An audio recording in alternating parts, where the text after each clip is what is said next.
राजकुमारी परम शाम के ढलते साए में एक आराम दे झूले में नींद दराज थी। एक मशाता इसके पाँव के नाखून तराश रही थी। फनून हरबोजर परम का पसंदीदा मशगला था, मगर वो जब से यहाँ आई थी इसने तीरों तलवार को हाथ भी नहीं लगाया था। दिल अजीब मुर्दा सा हो गया था, किसी सरगर्मी में लगता ही नहीं था। कुछ करीबी सहेलियां थी जिनकी याद दिल में चुटकियां लेने आ जाती। एक वो था जो कभी बोलता ही नहीं था। इसका मजबूत बाहों का घेरा, लू देने वाला लहजा और आंखों की गहराइयों में पिन्हा अंदेशे जो बिलाहिर हकीकत का रूप धार कर सामने आ ही गए थे। कभी कभी परम खुद को कसूरवार गर्दाने लगती। इसकी आवाज का लोच था जिसने सोना सिंह की झुकी हुई नजरों को उठने पर मजबूर कर दिया था। वो निगाह उठी थी तो फिर झुकना भूल गई। दिलों का सौदा हुआ तो माशरती फर्क दरमियान से निकल गया। दोनों होशो हवास से बेगाने हो गए। तीरों तलवार कहीं पीछे रह गए और लतीफ जज्बात और एहसासात की हुक्मरानी कायम हो गई। किले के शाही महल वाले हिस्से कोनों खुदरों में होने वाली मुलाकातें पोशीदा न रह सकी। निचले दर्जे के खिदमत गुजारों में फैलने वाली सीना गजट रफ्ता रफ्ता दूर तक फैल गई। राजा राठौड़ के लिए खबर शाक जैसी। इसने अपनी बेटी और इसके खून पर पूरा भरोसा किया था।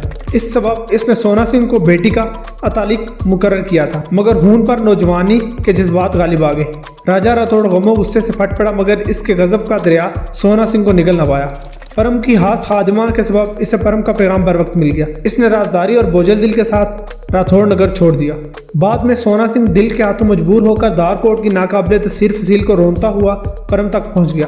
परम भी होशो हवास गंवा चुकी थी। वो सोना सिंह से दोबारा इश्क के पंगूड़े में हलकोरे लेने लगी। कदरे होश आया तो बाप भाई की शान और मोहब्बत को बेक वक्त खतरे में पाकर इसने सोना सिंह को अपनी कसम देकर वहां आने से मना कर लिया। सोना सिंह दिल बर्दाश्ता हुआ तो अपनी तरफ वो इतनी दूर चला गया कि परम से वाबस्ता हसीन यादें तक ना पहुंचे, मगर ये महज इसकी हाम ख्याली साबित हुई थी। इस बात से सिर्फ परम आगाह थी कि इस वक्त कहाँ है। परम इन्हीं सोचों में गुम थी कि वीर कुमार अचानक वहां आदम का हुस्न बेपरवाह झूले में बिखरा हुआ था। वीर कुमार की पुरशौक निगाहें बेख्तियार भटकने लगी। मशाता के हाथ वहीं रुक गए। वीर कुमार की निगाहों की आवागी महसूस करने पर परम की पेशानी पर बाल पड़ गए। सीने पर ओढ़नी फैलाते हुए वो सीधी हो बैठी। वीर कुमार के अबरू की जुम्बश पाकर मशाता बे आवाज कदमों से वहां हट गई। परम ने कदरे तीखे अंदाज में पूछा, कैसे आता था वीरू भाई, और वो भी बगैर इतला। आखिर को वो राजकुमारी थी। वीर कुमार की पीठ पर मुगलों का हाथ आ चुका था, जिसके सबब इसका हौसला आसमानों को छू रहा था। दिल में छुपी कमीनगी बाहर आने को बेताब थी। वो परम के साथ फैसलाकुन बातचीत करने के लिए आया था। परम के नागवार और तीखे अंदाज ने इसे बरहम करके रख दिया था, मगर अपनी बरहमी पर काबू पाते हुए इसने नर्म अंदाज में कहा, कोई बहुत जरूरी बात करनी थी मैंने। परम की छठी हिस्स अलार्म बजाने लगी। इसका अंदाज बरकरार रहा। आने से पहले इतला तो दे सकते थे। ढलते सूरज की सुर्खी ने वीर कुमार के चेहरे की सुर्खी को छुपा लिया। तुम्हें बुरा लगा है तो वापस चला जाता हूँ, ये कहते हुए वीर कुमार बर्दाश्त की इंतहा को छू गया।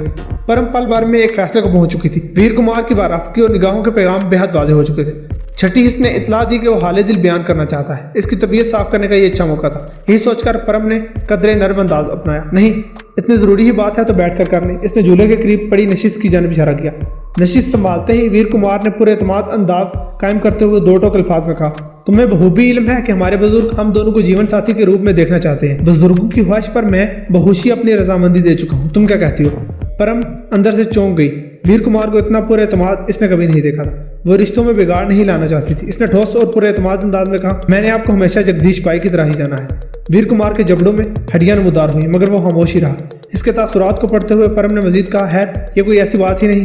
रिश्ते नाते तय होते ही जज्बात बदल जाते हैं, मगर मैं जीवन साथी का इंतखाब कर चुका हूँ, इसलिए आप हमेशा मेरे भाई की जगह पर ही रहेंगे। इतने वाकशाफ अंदाज में परम का एतराफ वीर कुमार पर बिजली बन कर गिरा और इसने जहरीले तनस से कहा, गालिबन वो जीवन साथी वही 2 टके का सिपाही है जिसे तुम्हारे बाप ने तुम्हारा तालीक। इसकी बात काटते हुए परम शेरनी की मानद दाढ़ी। राजा रतन राठौड़ नाम अदब से लीजिए, गुस्ताख जबानें काट दी जाती हैं। परम की आंखें दहक उठी। वीर कुमार का चेहरा भी आतिशी रंग इख्तियार कर गया। मर गए जबानें काटने वाले। इसी वक्त संधियां नमूदार हुई। इसके चेहरे पर हवाइयां उड़ रही थी। मां को देखते ही वीर कुमार पांव पटकता हुआ वहां से जाने लगा। परम ने बुलंद आवाज में कहा, जिसे तुमने 2 टके का सिपाही कहा है वो एक दिलेर राजपूत है, जो तलवार के जोर पर मुझे जीतने की ताकत रखता है, जिसकी कटार फौलाद को भी छलनी कर देती है। कभी सामना हुआ तो देखोगे इस 2 टके के सिपाही की तलवार। संध्या ने आगे बढ़कर इसके मुंह हथेली से डांप दिया। वीर कुमार का चेहरा तैश की शिद्दत से मसख हो चुका था। इतना ही इसकी तलवार पर यकीन है तो निकाल अपने यार को, वो तो किसी बिल में छुपा बैठा है। संध्या ने गर्ज कर कहा, दफा हो जा वीरू यहाँ से। परम का चेहरा लाल भुभुके हो गया। उसने जोर लगाकर सिंधिया का हाथ होंठों से हटाया। करती हूँ तेरी ये आखिरी ख्वाहिश पूरी। अचानक ही सिंधिया ने हाथ पांव ढीले छोड़ दी। इसकी आंखें ऊपर चढ़ गई। परम कुपी को संभालने में लग गई। वीर कुमार बिलकता झिझकता वहां से चला गया। नाहमवार पत्थरों की दीवार वाले एक वसी अहाते में सोना सिंह कबीले के नौजवानों को हरबी तरबियत देता था। ये अहाता जानवरों को रखने के लिए तामीर किया गया था। जानवर जब चरने के लिए चले जाते, सफाई वगैरह के बाद ये अहाता हरबी तरबियत के लिए इस्तेमाल होता। नौजवानों का एक गिरोह तरबियत के मराहल से गुजर कर अभी गया था। सोना सिंह अहाते में अकेला था। तन्हाई इसके लिए हमेशा ही परम की यादें समेट लाती थी। इस वक्त भी ऐसा ही हुआ। दिल में टीस सी उठी, सर घूम गया और आंखें धुंधला गई। बहुत से बेहुद हो गया। एक घुटन सी थी जो पूरे वजूद की दीवारों से सर पटक कर निकासी का रास्ता मांग रही थी। एक कोने में गुज़श्ता रात की जलाई हुई आग की बाकियात पड़ी थी। सोना सिंह ने कोयला उठाया और घुटन को पथरीली और नाहमवार दीवारों पर उड़ेलने लगा। जैसल अपने हिस्से की मशकें करके सोना सिंह के लिए घर से खाना लेने चला गया था। वो वापस आया तो सोना सिंह का इन्हमाक महसूस करके अपनी जगह खामोशी से ठहर गया। वो पढ़ने लिखने से नाबल था, मगर सोना सिंह के कल्बी मामलात से वाकफियत रखता था। सोना सिंह को किसी की मौजूदगी का एहसास हुआ तो इसने सर चौंक कर घुमाया। जैसल पर नजर पड़ते ही वो अपनी असल में लौट आया। ये क्या लिखा हुआ तुमने? जैसल ने खाने का सामान नीचे रखते हुए कहा। तुम नहीं समझोगे। सोना सिंह के चेहरे पर जैसे सदियों की थकन नमूदार हो गई। क्यों? क्या एक गधेड़िए के सीने में दिल नहीं होता? इसके अंदाज ने सोना सिंह के दिल पर चुटकी सी ली। इसने गहरा सांस लेते हुए कहा, मैंने लिखा है तू अब भी सांगड़ी के ऊपर झूला झूलती होगी। तेरी कोमल एड़ियां सांगड़ी के खुशकिस्मत पानियों को छूती होगी। काश सांगड़ी उल्टी बहने लगे और मैं इस पानी को चूम सकूं जो तेरी कोमल एड़ियों को चूम कर आया है। ये सुनते ही जैसल के दिल की ताल सोना सिंह के दिल की ताल से हम आहंग होने लगी। इसकी आंखों में पानी उतर आया। इसने गुलोगीर लहजे में कहा, क्या तुम हमेशा इसके लिए ऐसे ही तड़पते रहोगे? सोना सिंह ने करीब आकर इसका सर अपने सीने से लगाया। नहीं, जब परम का दिल तड़पना छोड़ देगा तो मुझे चैन आ जाएगा। अगर ऐसा ना हुआ तो सोना सिंह की आंखें उफक पर जा टिकी। तो फिर इससे बढ़कर मेरे लिए कोई खुशी नहीं। जैसल ने दूर हटकर इसे अजीब सी नजरों से देखा। क्या जादू है इसकी मोहब्बत में? इसने एक सिपाही को शायर बना दिया है। तुम्हें होगी तो मालूम हो जाएगा, है ना, अपने ताऊ की छोकरी से। मगर मैं शायर नहीं बना। सोना हंसा। तुझे जानवरों से जो फुर्सत नहीं मिलती। साथ ही इसने गुफ्तगू का रुख पलटा।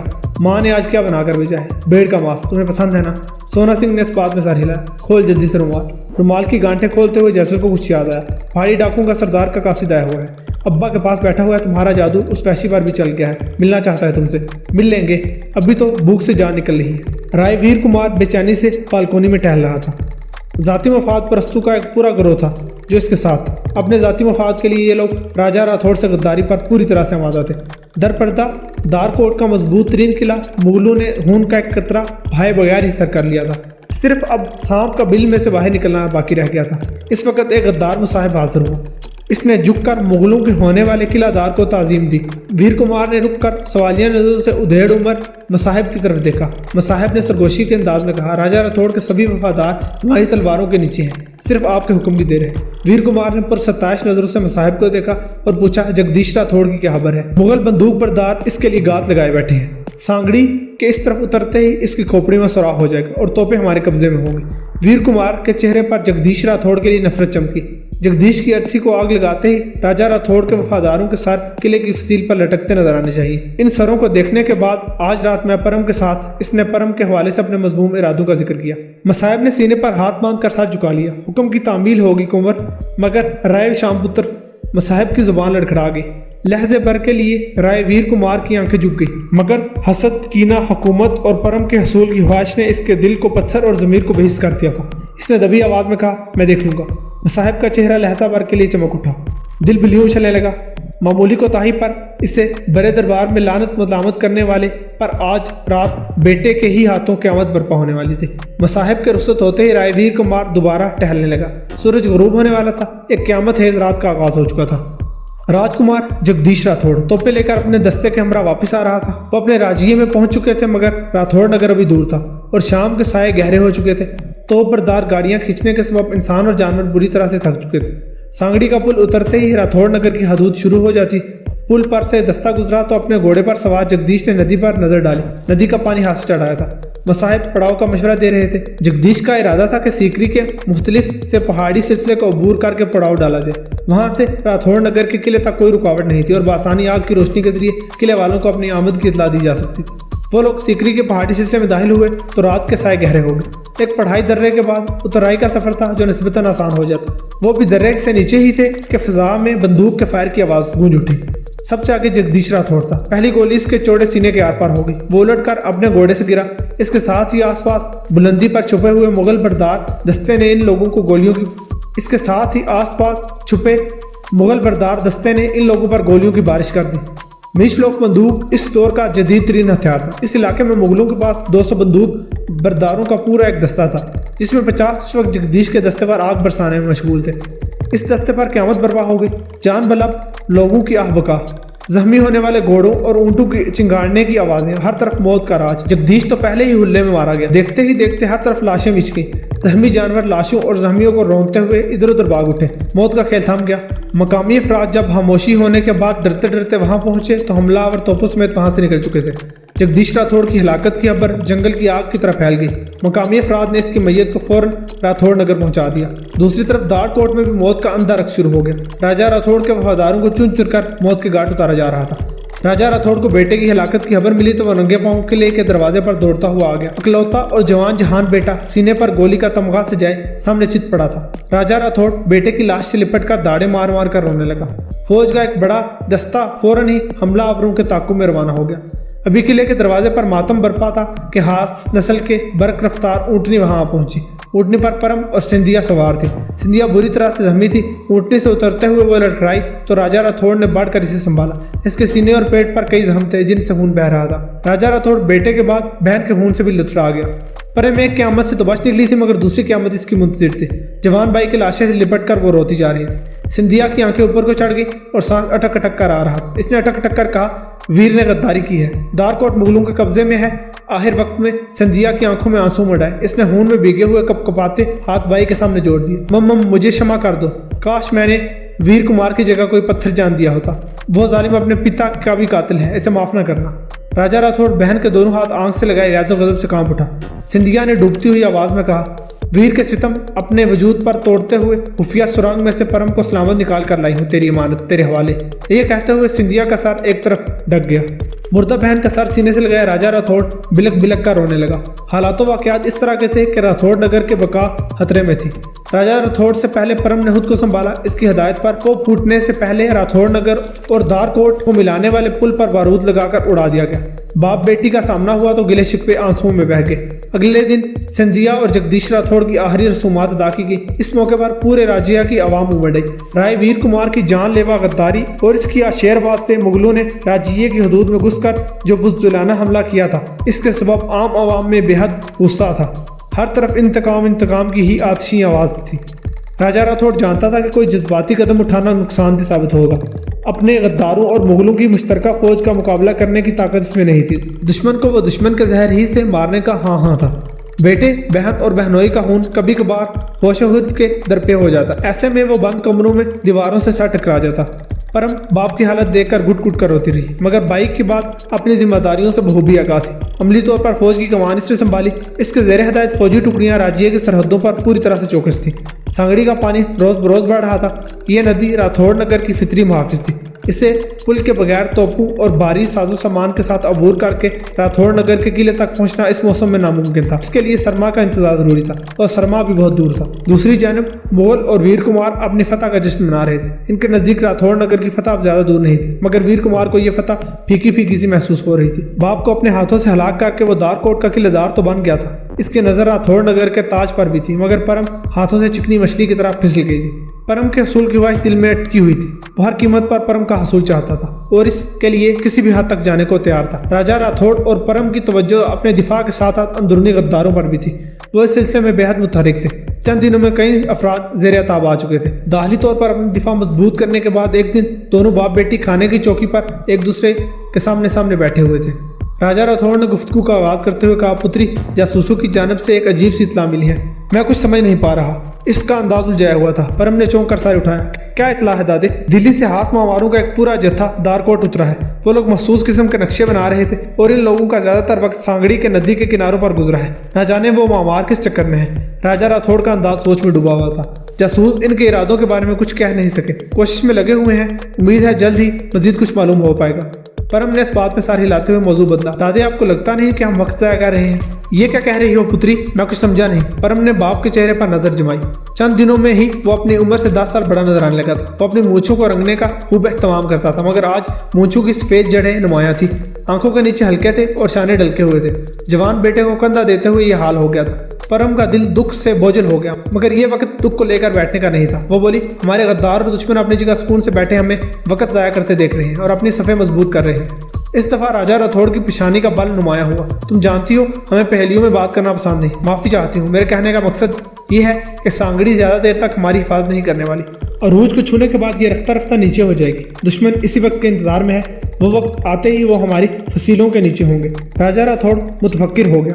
ये वो हकायक थे जिनका जल्द या बदेर सामना करना था। इसने कपड़े से हाथ साफ करते हुए कमजोर से अंदाज में कहा, तो फिर हमें क्या करना चाहिए? छापा मार कार्रवाइयां। पर हमने ठोस अंदाज में कहा, और कम अज कम तावरी और अपने किलादार के गद्दार कातिल को तो नरक रवाना किया जा सकता है। बिलवास्ता तौर पर भाई साहब का कातिल भी वही है। वीर कुमार के ख्याल के साथ ही परम का चेहरा जलते हुए तांबे का रंग इख्तियार कर गया था। वो कैसे? राजा राठौड़ ने बेख्तियार पूछा। आप मेरे स्वयंवर रचाने का ऐलान कर दीजिए। राजा राठौड़ को झटका सा लगा। ये क्या कह रही हो पुत्री? तुम्हारे भाई को भी इसकी जुबान लड़खड़ा गई। परम का चेहरा हर जज्बे से आ रही था। ये हमारी बका और गद्दारों को इबरतनाक निशान बनाने की जंग है। हमें फैसले भी गैर मामूली करने होंगे। रस्मों रिवायात और जज्बात एक तरफ रखकर बाप बेटी के दरमियान गंभीर खामोशी का वक्फा आ गया। चंद मुंह बाद राजा राठौड़ की पुरंदेश आवाज बुलंद हुई।